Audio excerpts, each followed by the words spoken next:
दोस्तों आप सभी के बहुत ज़्यादा कमेंट आ रहे हैं कि सर हमको करना क्या है।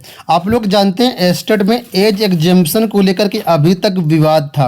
आज 14 नवंबर को बीपीएससी के चेयरमैन की तरफ से एक ट्वीट किया गया, जहां से ये विवाद तो समाप्त हो गया, लेकिन इसके बाद एक नया प्रश्न सामने उठने लगा कि आखिर जिन छात्रों ने गलत एस्टेट भर दिया है, एस्टेट का गलत विकल्प चुन लिया है, उनको करना क्या है। फॉर्म उनको क्या रजिस्ट्रेशन रद्द करना पड़ेगा या उनको सुधार का मौका दिया जाएगा। तो आपको बता दें इस वीडियो में सबसे पहले तो बीपीएससी चेयरमैन ने कहा क्या है, उसके बाद हम बात करेंगे आगे आपको करना क्या है। तो वीडियो को लाइक और चैनल को सब्सक्राइब जरूर कर लीजिए। जैसा कि आप लोग जानते हैं, शुरुआत में यहाँ पर एस्टेट में 3 ऑप्शन आपको मिल रहे थे। पहला 4 साल एज एग्जेम्पशन वाला, इसके बाद 10 साल एग्जेम्पशन वाला, इसके बाद अन्य। ठीक है, अन्य लिखा था। तो अभ्यर्थियों ने सोचा कि हमको एज एग्जेम्पशन नहीं चाहिए, तो उन्होंने अन्य विकल्प पे टिक कर दिया, चाहे कोई भी सब्जेक्ट हो। उसके बाद लगभग 4 से 5 दिन बाद एस्टेट की वेबसाइट पर एक संशोधन किया गया और अन्य की जगह यहाँ पर अन्य विषय जोड़ दिया गया। तब अभ्यर्थी कन्फ्यूजन में और आ गए कि आखिर अब क्या हो गया यहाँ पर। तो इस पर कल भी बीपीएससी के ऑफिस पर अभ्यर्थी गए थे, जहाँ पर अधिकारियों ने स्पष्ट बयान तो नहीं दिया, लेकिन आज बीपीएससी के चेयरमैन की तरफ से खुद यहाँ पर देखिए बयान आ चुका है। और इसके लिए सभी छात्रों को बधाई कि उन्होंने, जैसा कि हम लोगों ने बताया था कि आप लोग बीपीएससी के चेयरमैन को ज़्यादा से ज़्यादा ट्वीट पर टैग करिए और ट्विटर पर टैग करिए और उनसे ये मांग करिए कि इस पर क्लैरिफिकेशन दिया जाए।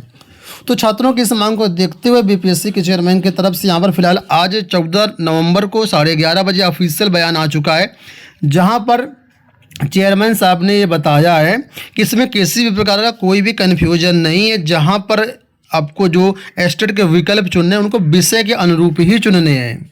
तो यहाँ पर उनका कहना था, मैं आपको समझाता हूँ कि चाहे आप टीजीटी का फॉर्म भर रहे हो या पीजीटी का, इनमें आगे विषय दिए गए हैं। अगर इनमें से कोई भी विषय आपका है तो आपको 4 इसी ऑप्शन पे टिक करना है। इसके बाद दूसरा 10 साल एग्जेम्पशन वाला, इसमें से कोई भी विषय है तो आपको सेकंड ऑप्शन पे चुनना है। अगर इन दोनों में से कोई भी विषय आपके पास अवेलेबल नहीं है तो फिर आपको अन्य पर जाना है। इन्होंने साफ तौर पर कहा कि यहाँ पर जो भी विकल्प दिए गए हैं वो अन्य के अनुसार ही, मतलब सब्जेक्ट के अनुसार ही दिए गए हैं। एक जगह एग्जाम्पशन से कोई लेना देना नहीं है। अगर उस अभ्यर्थी की ऑलरेडी मतलब एज ज़्यादा हो चुकी है, ओवर एज हो रहा, तो ऑटोमेटिक उसको एग्जेम्पशन मिल जाएगा। ना ही इसके लिए कोई सर्टिफिकेट देना, ना ही कुछ, वो ऑटोमेटिक प्रोसेस होगा। यहाँ पर जो भी विकल्प दिए गए हैं वो सब सब्जेक्ट के अनुसार ही दिए गए हैं। तो शुरुआत में अभ्यर्थियों को ये लगा कि ऊपर वाला ऑप्शन 4 साल के लिए है, नीचे वाला ऑप्शन 10 साल के लिए है, जिसको एक एग्जाम्पशन नहीं चाहिए। जो 2023 एस्टेट वाले हैं, ज़्यादातर छात्रों ने यहाँ पर अन्य विषय अन्य को लेकर के फॉर्म भर दिया। आज चेयरमैन की तरफ से बता दिया गया है कि आपको विषय के अनुरूप ही ये भरना है। तो ऐसे में जिन्होंने भी अन्य को लेकर के फॉर्म भरा था, जिसका विषय ऊपर वाले में या बीच वाले में बिलोंग कर रहा है, आ रहा है विषय, उसके बाद भी उन्होंने अन्य को सेलेक्ट कर लिया है, उस सब का फॉर्म जो है गलत हो गया। जो वेबसाइट पर पहले ऑप्शन था अन्य, अब जो किया गया अन्य विषय, वो दोनों सेम हैं और आपको विषय के अनुरूप ही भरना है जिस सब्जेक्ट में आपने एस्टेट पास किया हुआ है। तो ऐसे में अन्य भरने वाले ज़्यादातर छात्रों के फॉर्म यहाँ पर गलत हो गए। अब इन छात्रों के पास क्या मौका है, क्या करना चाहिए, क्योंकि रजिस्ट्रेशन और फीस पेमेंट की लास्ट डेट आज है विदाउट लेट पेमेंट। मतलब विद लेट पेमेंट आप 17 नवंबर तक फॉर्म और फीस पेमेंट कर सकते हैं। अब यहाँ पर बीपीएससी के जो चेयरमैन, उनकी तरफ से बयान आया है, लेकिन अभी भी छात्र डाउट में है। डाउट इस बात का है कि बीपीएससी चेयरमैन ने ये तो बता दिया कि हाँ ये सही है, ऐसे फॉर्म भरना है, लेकिन ये नहीं बताया कि अब जिन्होंने गलत भर दिया उनको क्या करना होगा। क्या उनका फॉर्म रद्द होगा या मान लिया जाएगा, ये बात अभी भी बीपीएससी चेयरमैन की तरफ से स्पष्ट नहीं बताई गई है। तो अब ये निर्णय जो छात्रों को स्वविवेक से लेना है।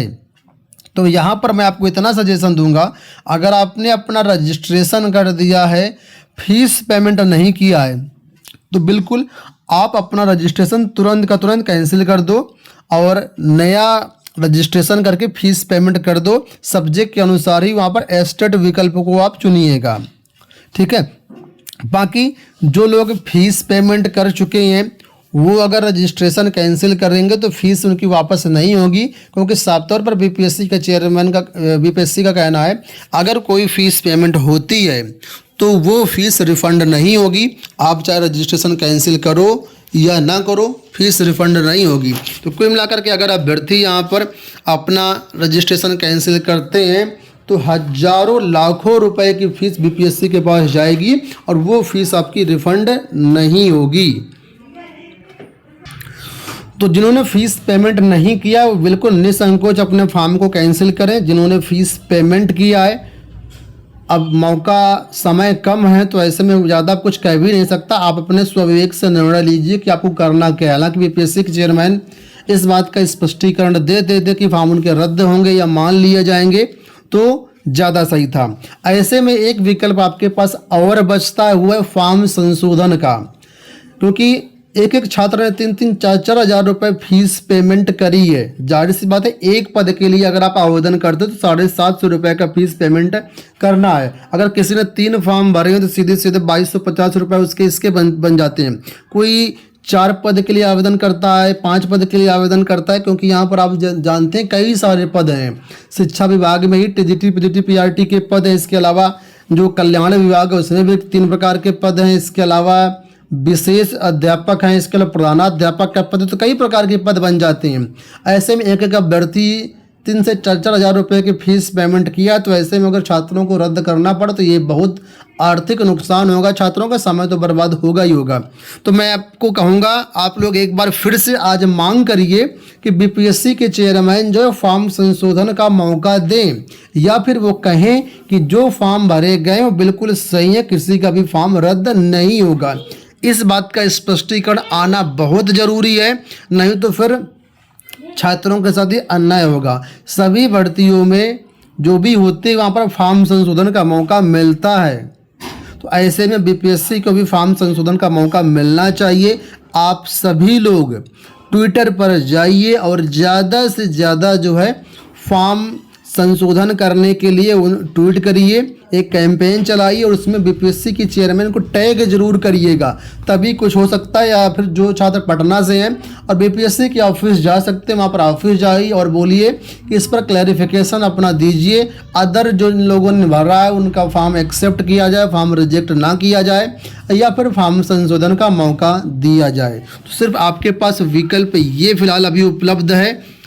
अगर आप फॉर्म कैंसिल करेंगे तो बड़ी समस्या। लास्ट टाइम में वेबसाइट भी सही नहीं चल रही है, फीस पेमेंट भी आप करेंगे तो फीस पेमेंट भी छात्रों का फंस जा रहा है। बहुत सारे छात्र परेशान हैं, एक बार फीस पेमेंट कर चुके हैं उसके बाद भी पेमेंट दोबारा करने को बोल रहा है। तो मैंने सारी जानकारी आपको दी, अब आप स्वविवेक से निर्णय लीजिए कि आपको क्या करना है। फॉर्म संशोधन का मौका चाहिए या फिर दोबारा आप फीस पेमेंट करेंगे। आपको जो भी लगता है अपने विचार कमेंट बॉक्स में ज़रूर बताइएगा। धन्यवाद।